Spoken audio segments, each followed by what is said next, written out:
Have you ever met someone who never admits they are wrong? No matter what happens, they always have an explanation. If a relationship fails, it is the other person's fault. If a project goes badly, someone else made the mistake. If you challenge their opinion, they become defensive almost instantly. At first, they look incredibly confident. They speak with certainty. They walk with pride. They rarely apologize. Many people admire them because they seem to have everything under control. But if you look closer, something doesn't quite fit. The stronger they try to appear, the more fragile they often become. The psychology of people who believe they are perfect is far more complicated than most people realize. Surprisingly, many of them are not driven by confidence. They are driven by fear. Let's begin with a story. Imagine a little boy named Daniel. Daniel comes home from school with his report card. He scored 94% on his mathematics test. Excited, he runs to his father, expecting a smile. Instead, his father says, "Where did the other 6% go?" Daniel's excitement disappears. The next time he scores 98, the question changes. Why not 100? Years pass. Daniel learns something dangerous. Being good is never enough. He begins to believe that mistakes are unacceptable. Every flaw becomes a threat. Every failure feels like humiliation. So he develops a new strategy. He hides every weakness. As an adult, Daniel cannot admit when he is wrong.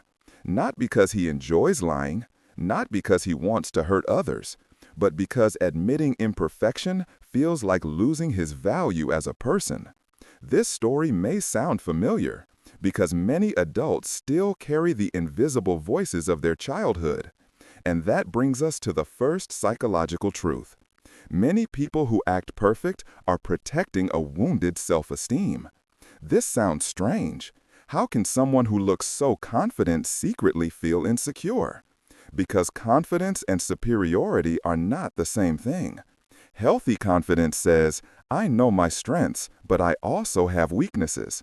False perfection says, "I cannot let anyone see my weaknesses."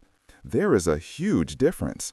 When people secretly believe they are not enough, they often build a perfect image to protect themselves. Think of it as wearing expensive armor. The armor looks impressive, but underneath is someone terrified of getting hurt.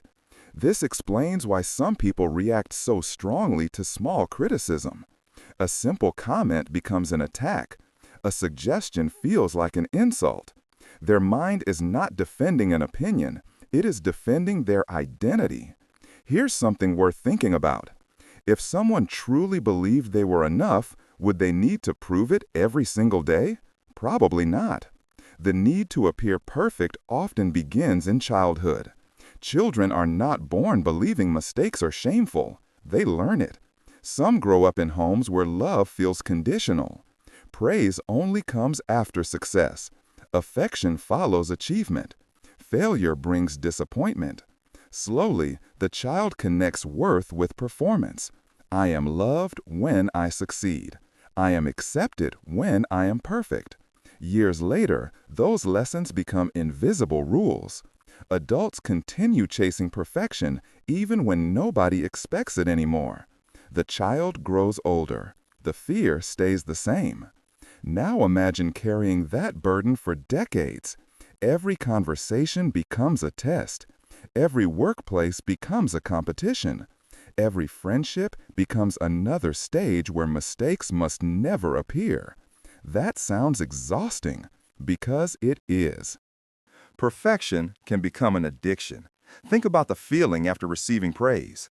Someone says, "You did an amazing job." Your brain enjoys that moment. Now imagine needing that feeling constantly. Soon, you begin chasing approval instead of growth. You become addicted to appearing flawless. The problem is simple. No human can remain flawless forever. Eventually, life wins. Everyone forgets something. Everyone fails. Everyone disappoints someone. But the person chasing perfection cannot accept that reality. Instead of learning from mistakes, they hide them. Instead of asking for help, they pretend they already know everything. Instead of growing, they remain trapped. Here is the irony. The fear of looking imperfect often prevents real improvement. You cannot fix what you refuse to acknowledge. Perfection creates lonely people. Have you noticed something interesting? People trust honest people, not perfect people. When someone admits, "I made a mistake," most people respect them more. Why? Because honesty creates connection. But people who constantly present themselves as perfect create distance. Others begin walking carefully around them. Real conversations disappear. Nobody wants to share weaknesses with someone who appears to have none. Over time, relationships become shallow. Everything looks fine on the surface, but intimacy disappears. Perfection builds walls. Vulnerability builds bridges, and bridges always carry more people than walls. They often compare themselves with everyone. Comparison becomes a daily habit. Someone buys a new car, they need a better one. Someone receives an award, they need a bigger achievement. Someone becomes successful online, they must prove they are more successful. Life becomes an endless race. The finish line keeps moving. The strange part? Even after winning, satisfaction rarely lasts, because comparison has no ending. There will always be someone richer, someone smarter, someone younger, someone more attractive, someone more successful. When your happiness depends on being better than everyone else, peace becomes impossible. Here's a question. How can anyone enjoy today while constantly competing with tomorrow? They struggle with criticism. Most people dislike criticism, but people obsessed with perfection experience something deeper. Their brain often translates feedback into rejection. You say, "I think this could be improved." They hear, "You are a failure." That emotional translation changes everything. Instead of listening, they defend. Instead of reflecting, they argue. Instead of growing, they attack. Not because they enjoy conflict, because their mind believes survival is at stake. The conversation was about behavior. Their brain turned it into identity. That is why calm discussions sometimes become emotional battles. Social media quietly fuels this mindset. Open almost any social platform. People post vacations, luxury homes, perfect bodies, happy families, business victories, beautiful smiles. What rarely appears? Arguments, failures, financial struggles, loneliness, depression, fear. The result is predictable. People begin comparing their ordinary life with someone else's highlight reel. Slowly, perfection stops feeling optional. It begins feeling necessary. Many people spend hours editing pictures, choosing the perfect angle, the perfect caption, the perfect filter. Not because reality changed, only because appearance became more important than authenticity.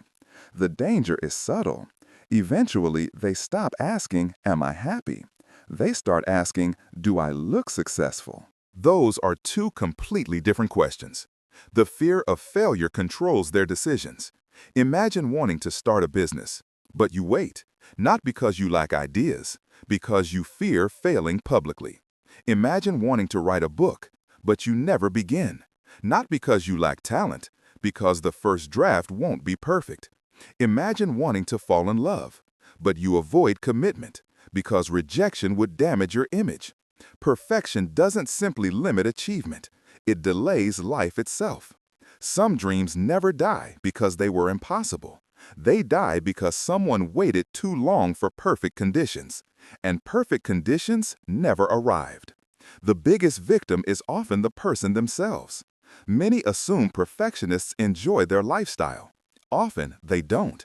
Inside, many live with constant pressure.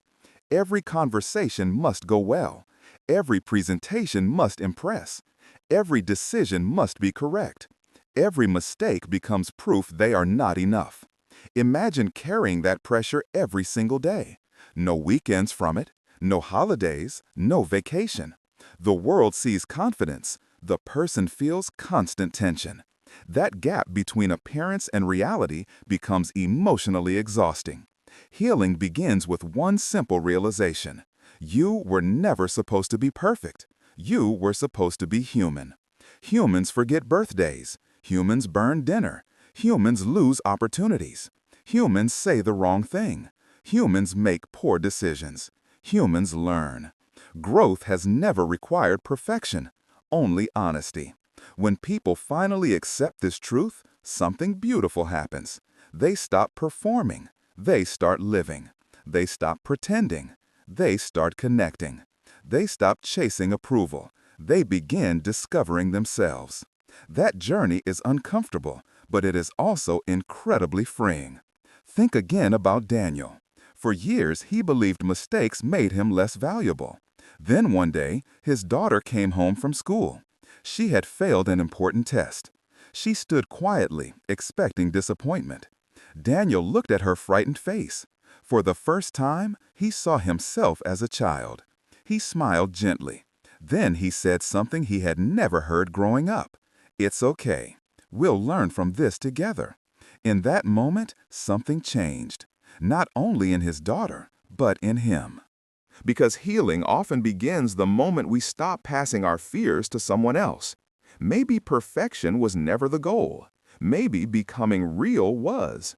The people who leave the deepest mark on our lives are rarely flawless. They are honest. They admit when they are wrong.